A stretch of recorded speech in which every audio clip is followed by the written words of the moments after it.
This is the JJO Morning Show podcast with Johnny and D. Listen, rate, subscribe. Okay, a 29-year-old dude in Maryland named Jalen Goddard had his car stolen. But he should have probably been a little bit more hesitant to call the police because while it happened, he was busy burglarizing a Verizon store directly across the street. He reported his car missing, but it didn't take the police long to connect the dots when they noticed blood on his hands, clothing, and glasses, as well as blood on the nearby broken store window. So he's like, the call about the break-in came just after Jalen called about a stolen car. So they're like, oh, I can do this police work pretty easily. He tried to deny being at the Verizon store, but the cops didn't buy it. So one officer was even like, hey, karma, right here. He was charged with burglary, theft, and destruction of property. No word on if they found his car. Oh, my. Dude. That's fantastic. Yeah. Yep. You really can't write that, dude. Nope. PC2, por favor. Fried country. What are you doing? You're eating fried chicken for breakfast? You know I like my breakfast fried or chicken fried. Yeah, but why? First off, it's delicious. And secondly, it's fried chicken. National Fried chicken. Fried Chicken Day. I want to wake up from this chicken fried nightmare. Happy National Fried Chicken Day. Dude. Oh. How about that fried chicken? Sorry.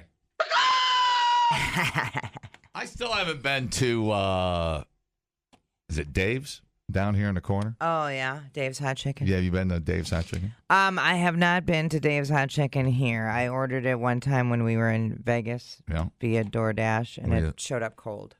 Oh. So it probably wasn't a great representation. Ouch. Mm-hmm. Dave's not going to be happy. It's fine. I'm trying to think. Popeyes is probably the last fried chicken. Love Popeyes. Because you can't. It's just whatever. I don't know what they dip that stuff in. Magic. I don't. I have no idea how it's that flaky and amazing how every can it time. be? It's crazy. It's just crazy. Shut it down. Shut her down. That perfect every single time. Yeah, I don't know. They got it down. It's a amazing. Miracle as far as I'm concerned. In all these years, I've never had one bad, weird, overcooked, over-fried, nothing. No. Every single time. I know. Just God, you're so boringly good. Anyways, chicken lick's pretty good. Oh, yeah, it is. Whatever. Chicken. All right. American fried chicken is considered the best, but Americans were not the first to do it. Europeans were already frying chickens back in the Middle Ages. But it was Scottish immigrants to the U.S. who brought with them their tradition of deep frying chicken in fat. Their preferred style of eating fried chicken was with no seasoning. So their recipe was pretty bland. African slaves of the Scottish immigrants adopted the first fried chicken recipe, adding more spices as their own unique touch in the way fried chicken was cooked.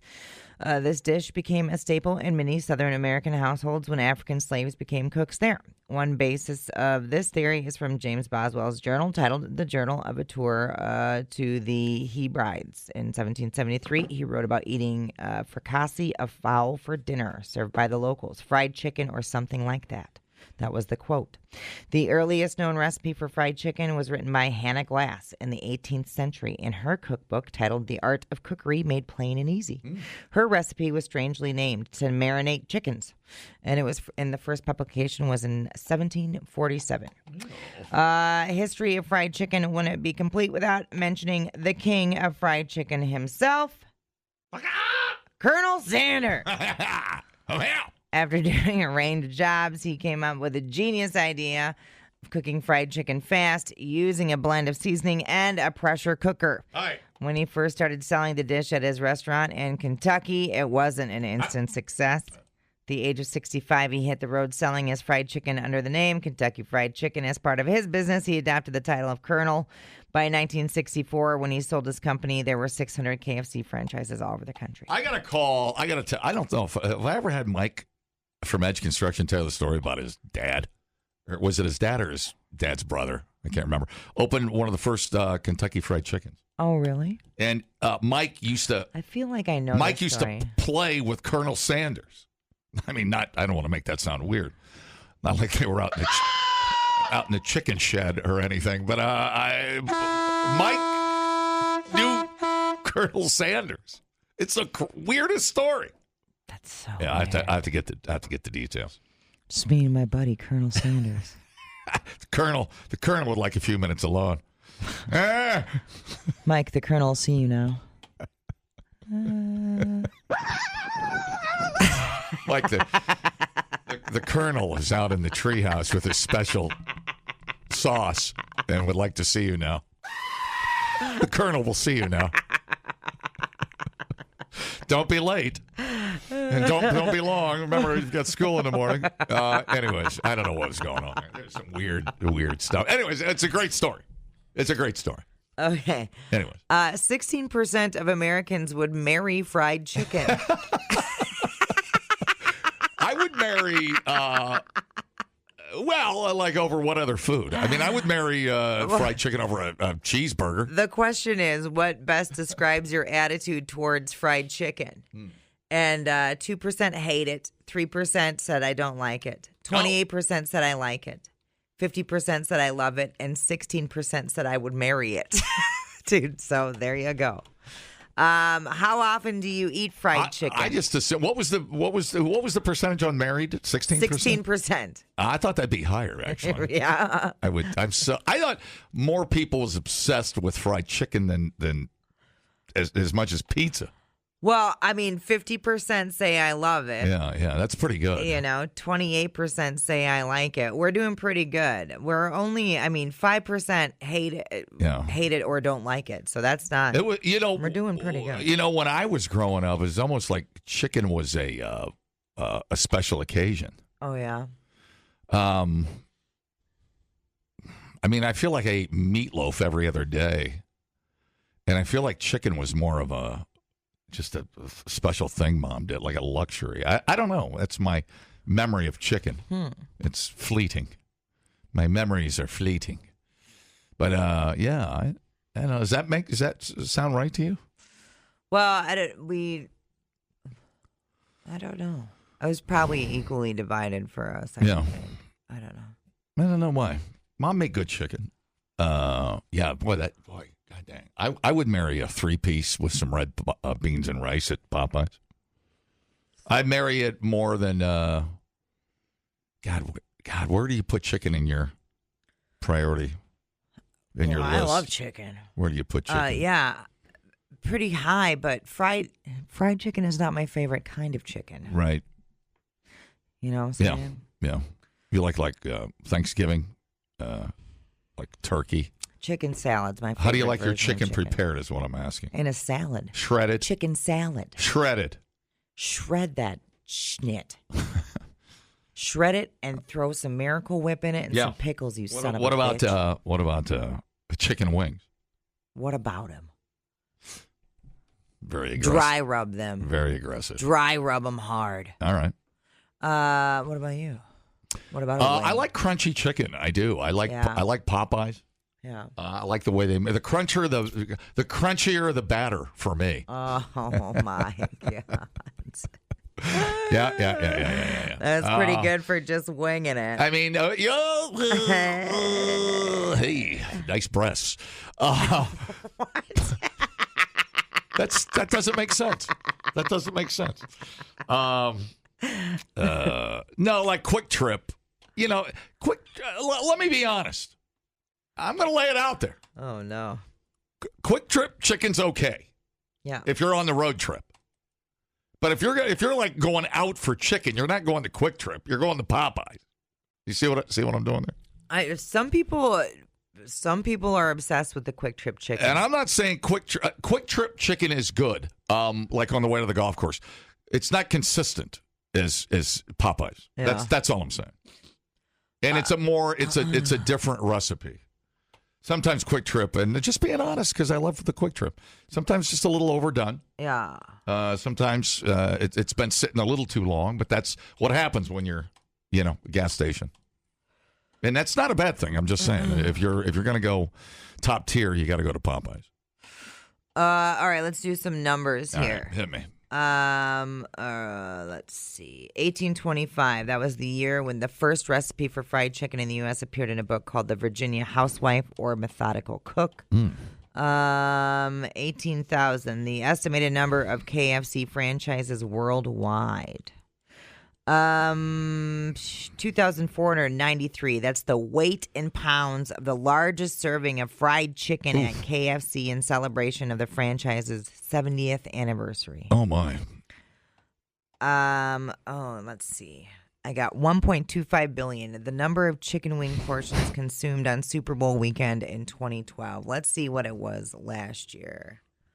How many pounds?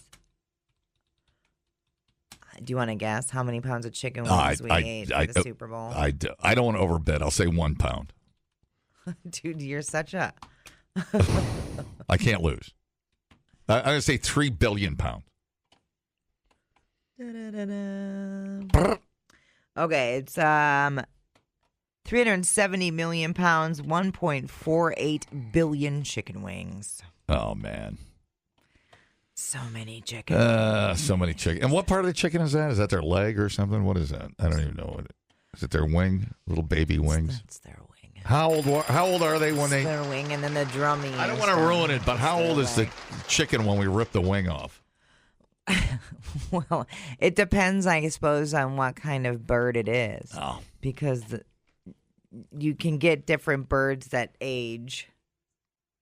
So, like, your bird for meat is going to age quicker than, like, your laying hen for... Because you really don't eat your laying hen for meat, you know. You can, but the maturing period for your meat bird...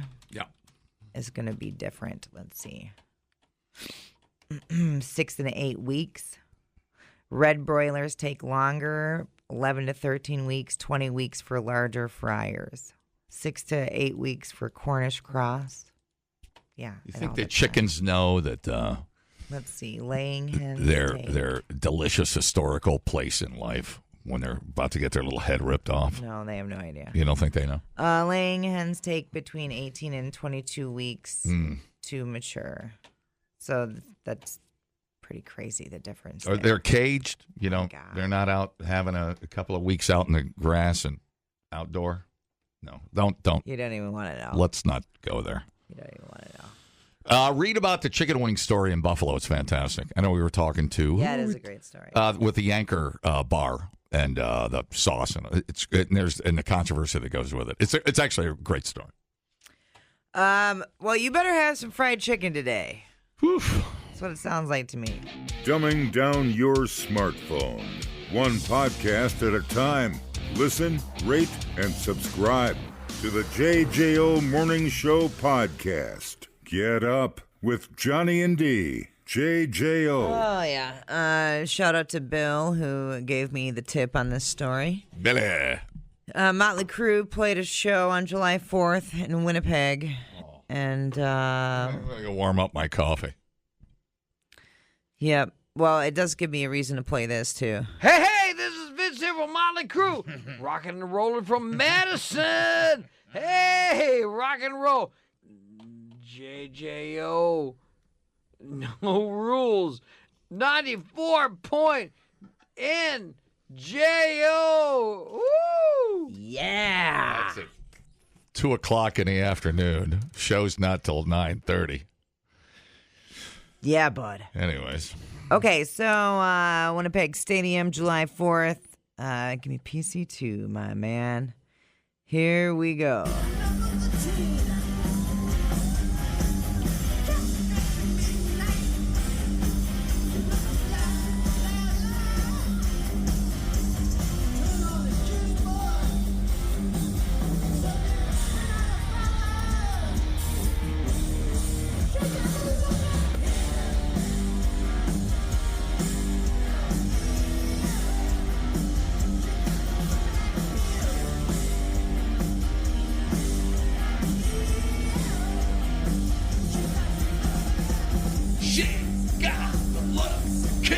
That part's good.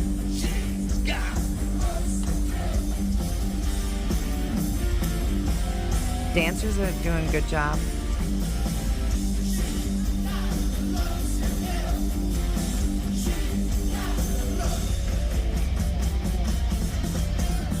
Everything's good but Vince. Feels like. Here we go. This one's a little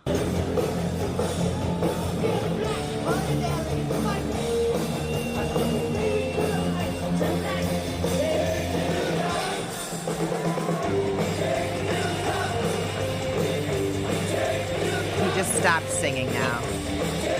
Now he just has everybody else singing.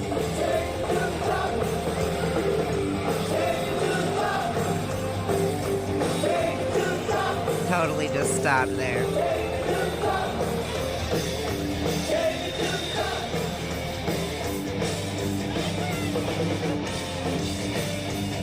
So that's his. See if we can get him singing here.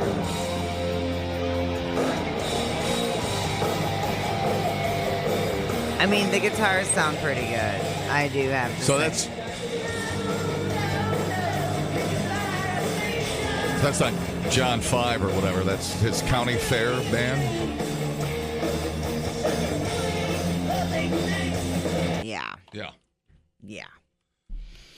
Yeah, I mean, whatever. I mean, that's his job at this point is to lead the sing-along. It's like why David Lee Roth can go out and go, I got my back against a record machine, and everybody's just singing along. You can't even hear Dave. So that's kind of they're the band director now, and they just lead the sing-along. He sounds better there than usual. There's some definite opinions on the internet about this latest performance. Well, he trails off and doesn't finish a lot of his words, which I think was where the stroke or something comes into play. Right. He really doesn't finish most of the lyrics. But his job there is to, and I try to balance it out. Your job is there to strike up the crowd, man. Your job is there to, get the crowd moving. And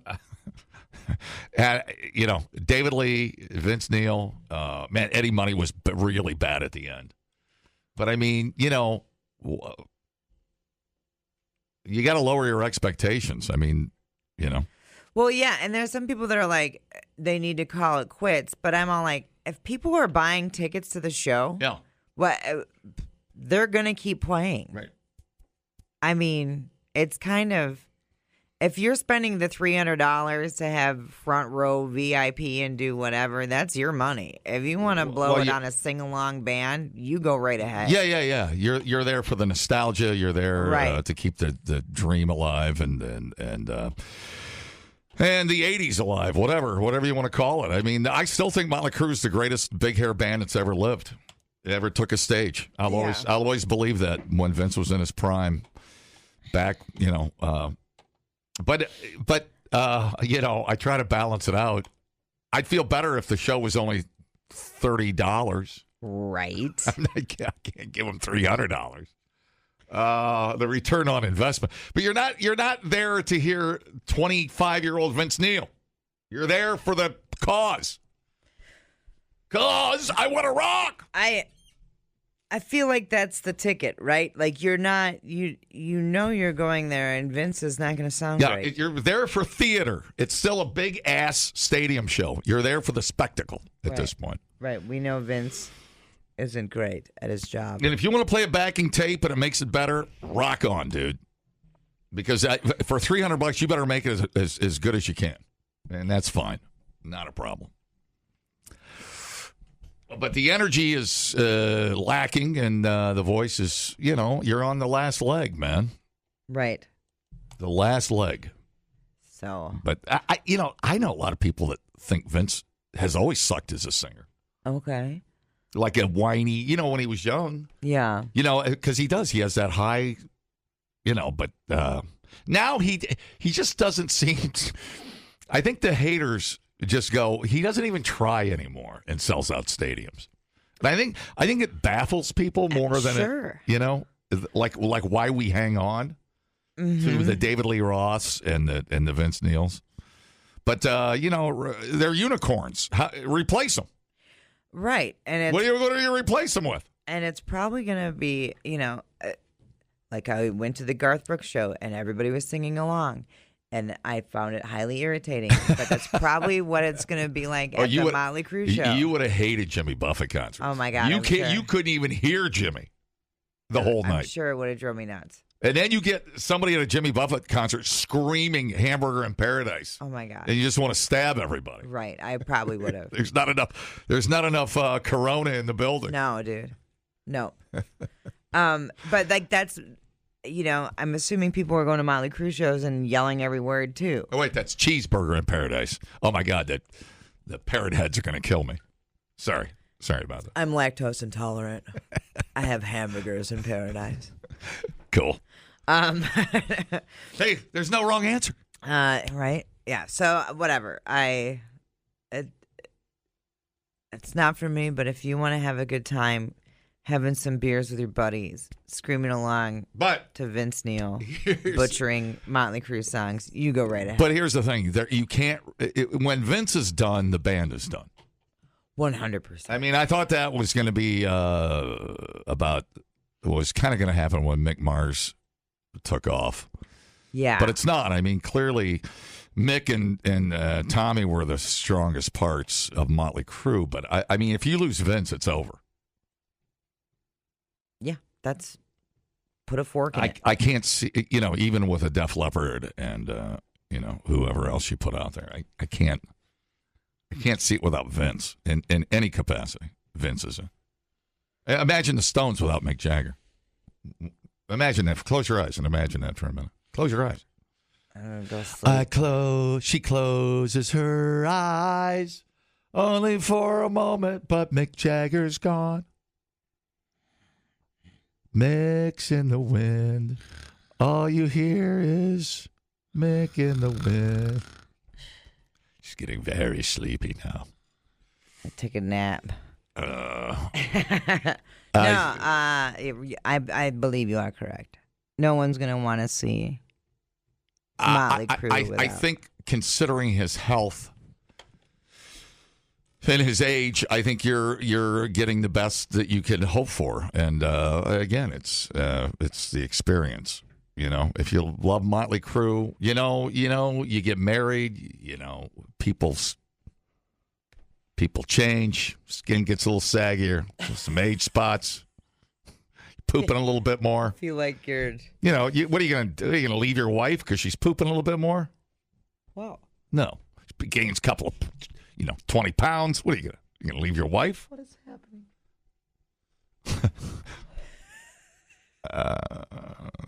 She's got... let me take a call. I hope it's not my wife. This would be horrible. I'd rather pay to see Vince Neil than see David Lee Roth. You couldn't even pay me to see David Lee. Yeah. So bad. Right. David Lee He's is creepy. He's horrible. Have you seen all those videos on Facebook? Yeah. Dude, he's got to go. Okay, thanks. David Lee Roth is a whole different spectacle. He's still the king, but the king is a little wobbly. King's a little wobbly. He's creepy, he says. Well, he's out in leather pants. I mean, how old is David Lee Roth? Is he 70? It would almost be better like when he did, what was that one album he did? 71. He's 71? If he almost like did a Vegas thing. Like some of the songs, what were some of those songs he did? That like Tobacco Road or something. That might be a little more conducive to a Vegas club setting, Yeah.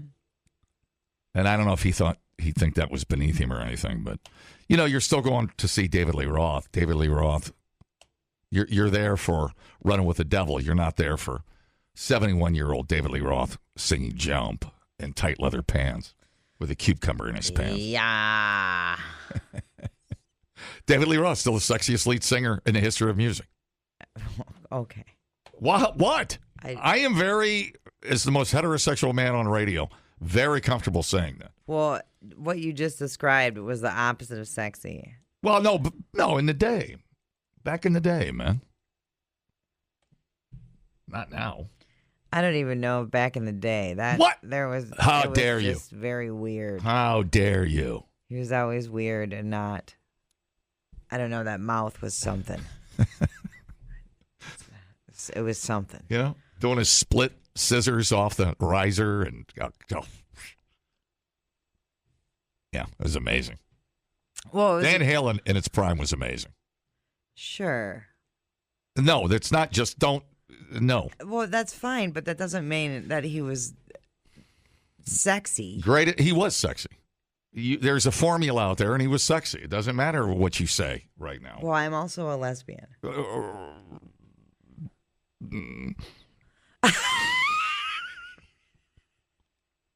Well, that doesn't do anything. I mean, you can still be a lesbian and go, man, that dude. Do you remember when you were heterosexual? No. Okay. I was bisexual before. All right. Right. Do you remember when you could look at a guy and with a hairy chest and hair down to his ass and go, that is my dream? Never into hairy chest. That is my dream boat? No, I was never into hairy chests. But tight spandex up his ass. And I was never into that either. I was never into that either. See, this is where, yeah. But, and I never thought David Lee Roth was sexy. I never did. I always thought he was very weird. Well, it's a silly opinion. Well, it just is. I mean, you can factually look at something and say, and now you're against Van Halen, clearly, but you can in the decade that dominated the earth and still does, is the greatest decade of music ever made, and from 75 probably to 90, probably the golden age of music, and it's been on the decline ever since. And you are bitter. Do I sound bitter? Someone in this room sounds bitter. You're a good actress. You're a great actress. You can learn a lot listening to podcasts. Did you know that the hottest chili pepper in the world is so hot it could kill you? Or you can listen to this one. Bears can smell your menstruation. I can smell your menstruation. The JJO Morning Show Podcast. Johnny and Dee, nowhere but JJO. Yes. All right. Frank's Red Hot. Are you a fan of Frank's Red Hot? Yeah, I put that schnit on everything, man. Oh, yeah. Semi-truck leaked 40,000 pounds of Frank's Red Hot sauce while driving through Ohio during a brutal heat wave. The spicy substance began leaking Tuesday from the truck as it traveled north on I-71. Temperatures soared past 100 degrees Fahrenheit. Man. Local firefighters had to track down the truck as it left a red-hot streak in its path. Was that a Sean Connery impression? Yeah. I didn't see that coming today. Let me hear that again. I put that schnit on everything. Our crews... Fire roasted garlic. I put that schnit on everything. Our crews were out on the highway trying to track it down and actually were able to follow the trail to the pilot. Yeah. That's what the fire chief said. His name is Chris Kovich. Fire crews notified the Ohio Environmental Protection Agency about the spill, and crews used containment pools and other hazmat materials to prevent the acidic sauce from entering any drains or causing any environmental issues. I never really thought about like the a environmental repercussions. Right, like a tsunami of Frank's Red Hot. Yeah, no kidding. What's the immediate impact on like chicken wings and red beans and stuff? Is there? Yeah, if you're going to buy some Red Hot today, it's not going to be good. Is the East Coast on alert? What do we have to do? It's bad timing for Fried Chicken Day. Yeah, no kidding. The trucking company responsible for the leak was arranging for a cleanup company to handle the spill. You need to divert a truck full of chicken wings over that direction and see what happens. Oh, my God. So the fire company shared a post about the incident on Facebook, noting this is one of those careers where you never know what you're going to encounter. This evening, crews were called out to 71 for a semi-leaking, quote, something. Ultimately, the semi got off the highway into one of the truck stops. The mystery fluid turned out to be a trailer full of 40,000 pounds of Frank's Red Hot leaking. Jesus. So the chief acknowledged the humor in the hard-to-believe situation, but also noted that some cars may have been damaged as a result of the spill. A lot of people were shocked, and obviously they see the funny side of it, but on the flip side, there are some cars, a lot of vehicles that may have been damaged. My understanding is that it's very hard to clean off. One person on a local Facebook page there said she spent $30 on car washes, and the hot sauce still stained her vehicle. Oh, wow. The state patrol can issue a citation to the trucking company responsible for the leak, but it hasn't yet. See, it's weird. So they were in the little bottles? Yeah. I wonder how many bottles broke open. It had to be most of them, right? Well, they must have exploded. Yeah, they exploded. Heat. Yeah, the heat, the caps were flying. I have this image of the Quick Trip gas trucks. The tanker trucks. Oh, like this, and it was just like 50,000 gallons they just come over and fill these restaurants up with. Like the plug was left open a little bit, and it just kept dripping and dripping. Right. So the heat blew the bottles open. Yeah. Holy cow. That's crazy. Yeah, I do like that stuff. I never thought about that, putting it on car paint in the heat. It's something you don't think about much. Right. I never. Well, because usually when you think about your hot sauce, it's just sitting there behaving as it should. What's it doing to my body? I wonder if it melts paint off of a car. Gosh darn. That sounds healthy. Well, you got plenty of acids in your tummy, so. Yeah, no, I know. Acids are amazing. Yeah, your body's pretty crazy. So, that's nuts. Hot enough to melt paint. How hot was it? Hot enough to melt paint with red hot.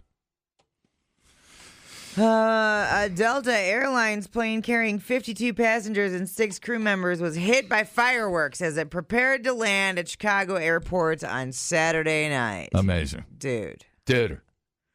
Come on. And I'm proud to be an American, where at least I know I'm free. And I won't forget. Like some douchebag on the other side of the interstate there at O'Hare. Was it O'Hare? Let's see. No, Midway. Oh, Midway. That sounds more Midway than O'Hare. It sure does. Because it's more residential around Midway than it is O'Hare anyways. I had a buddy lived right next to Midway back in the day. Nice neighborhood.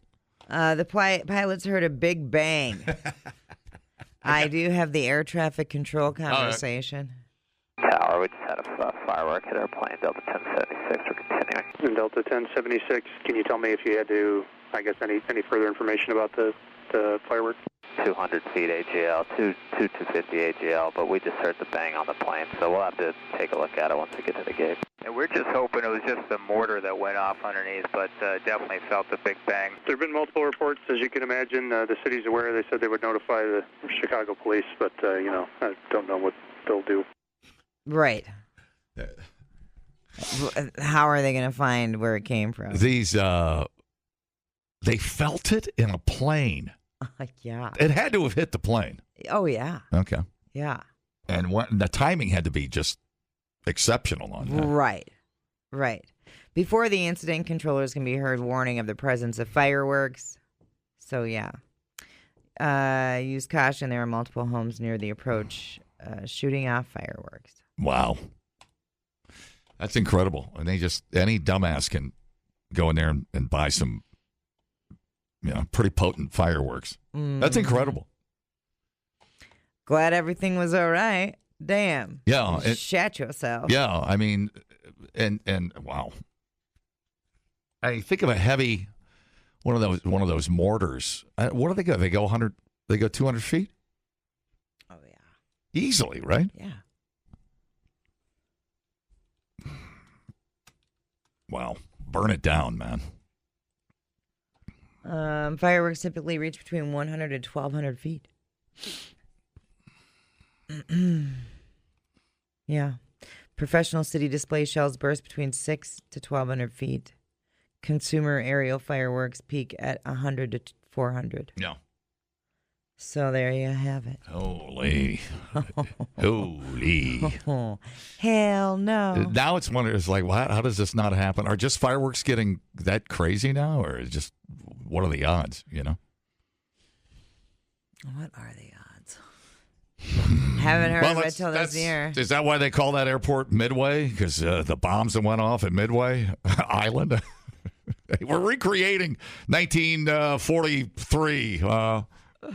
Take down a Japanese zero. Dude. No, thank you. That's amazing that you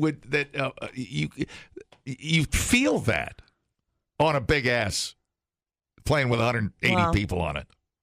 I'm sure you would. Why wouldn't you feel it? Well, because it'd just be a little thud. You'd feel that on a big ass commercial jet is amazing. On a plane that big. Yeah. That's nuts to me. That's not nuts to you? Why wouldn't you feel it? I mean, you feel the...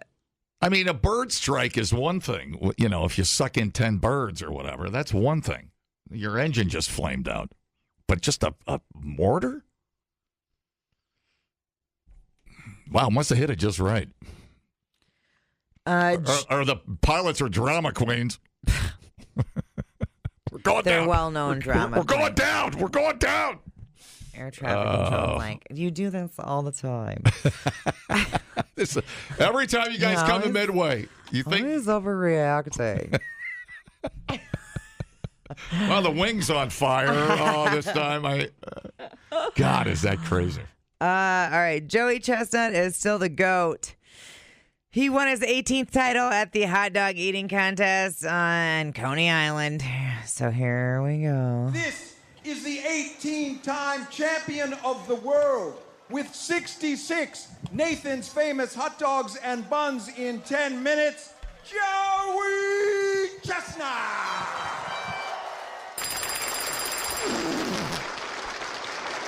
I don't think it was a big surprise to anybody. Yeah.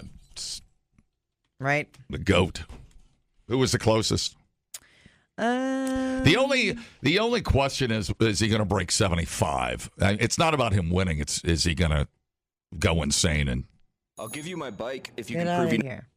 I liked where that sound drop was going, by the way. That news sound bite. Can we finish that again? It was a commercial. Random? All right.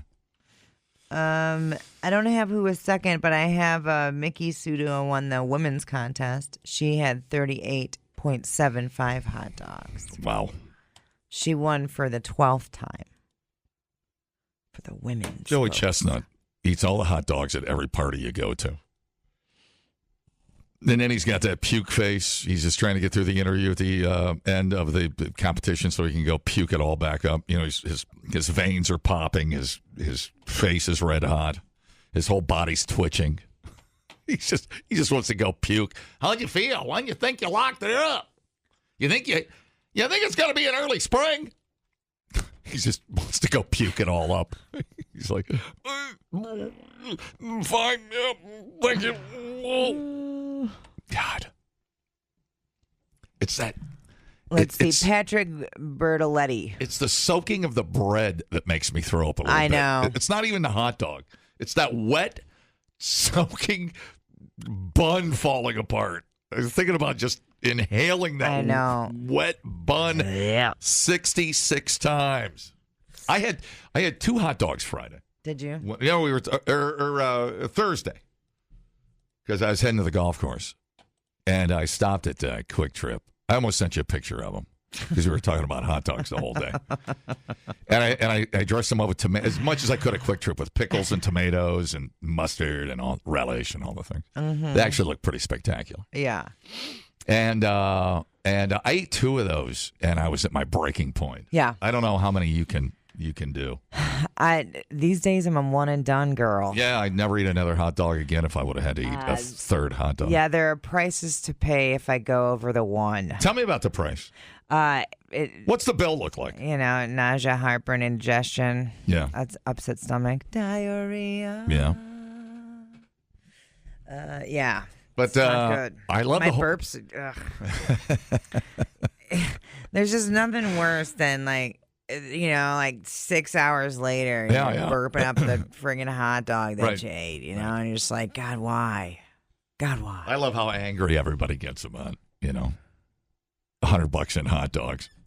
Hey, what's your problem? You don't Dude, why is everybody angry about everything? You don't have to watch. I'm just so over it. I love the announcing. I love how insane the crowd gets. I love everything about the Nathan hot dog eating contest. It's impressive. I mean, you go try to eat 5 hot dogs today and report back tomorrow. Let me know how you're doing. Right. I guess if you're starving and you're a bigger guy, I guess maybe. But these guys don't. You know, it's not about being fat. It's training. Oh yeah.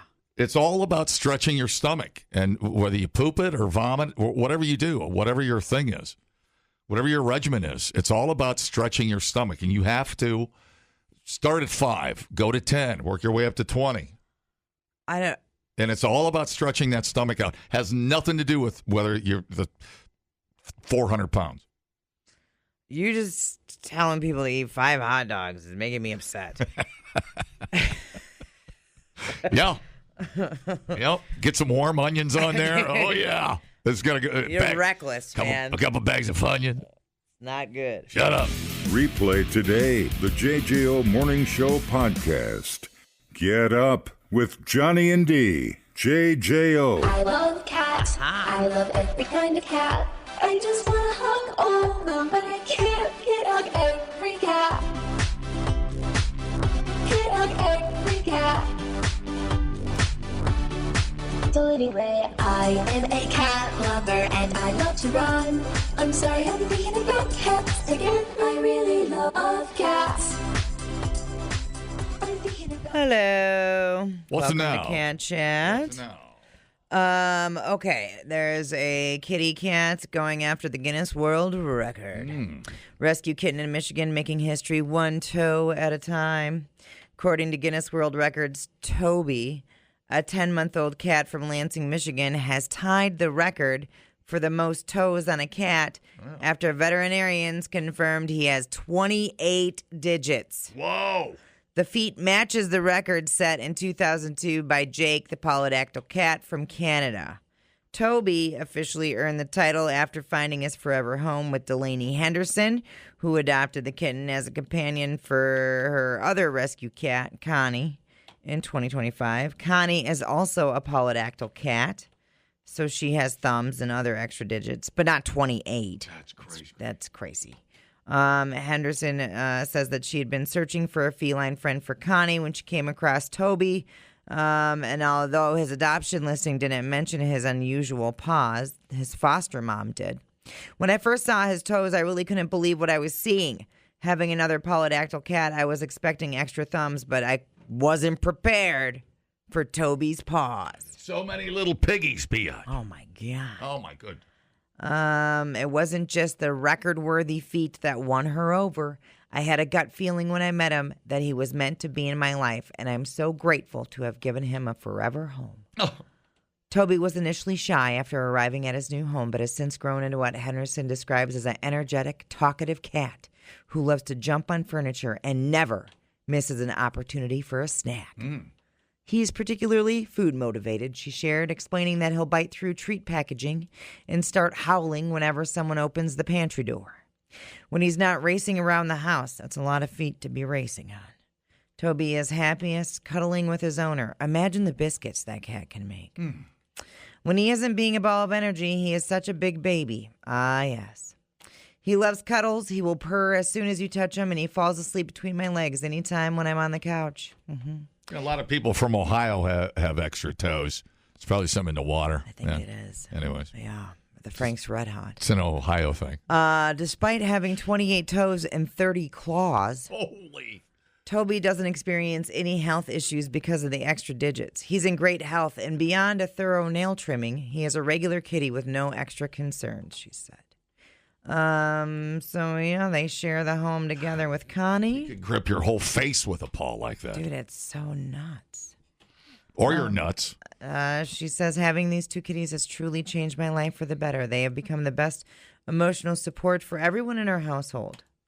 You can kind of see one of his feet here. That's a lot of Toby Wobies on Toby. Whoa. Yeah. Whoa. Whoa. Wow. That thing's going to... Mind-blowing, dude. Wait till it learns how to shoot a shotgun with that opposable thumb. It's mostly dogs shooting the shotguns. You wait and see. Yeah, I will. It's pretty cool. It is super cool. I like world record stories, and this one has a cat.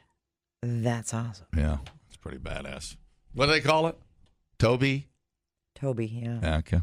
Mm-hmm. Pretty cool. Nice. Is that a DNA flaw, or is that a DNA? What do they consider that? Being polydactyl? Yeah. Aren't they all? I thought, didn't we go through this? Aren't all the polydactyl cats linked to the Hemingway cats? Yep. Oh, that's right. Uh-huh. Yeah, we haven't talked about that in a long time. Well, normal cats have 18 toes. Polydactyls typically have 19 to 28. Yeah. They are famous for their oversized paws and thumb-like digits. They are often called mitten cats or Hemingway cats, right. Yeah, I forgot about that. Yeah, trait is famously associated with author Ernest Hemingway, whose historic property in Key West, Florida, is still home to a colony a bunch of cats. 50 to 60 polydactyl cats. I didn't see any, but then again, it's fenced off when we walk by the old Hemingway house. Down by the buoy where you take your picture down there at Key. It's the southernmost point in the United States. Yeah, I haven't been there. It's on the list. It's very cool. Yeah. Yeah, you'll like it. Yeah. Don't climb the fence. You'll get in trouble. Don't steal. I'll try to remember that. Don't steal a cat. You know me. All right. Badass. Climbing fences. All right. The JJO Morning Show podcast with Johnny and D. Listen, rate, subscribe. Catch a new show every Monday through Friday, 6 till 10 a.m. on 94.1 JJO or streaming anywhere in the JJO app. Johnny and D.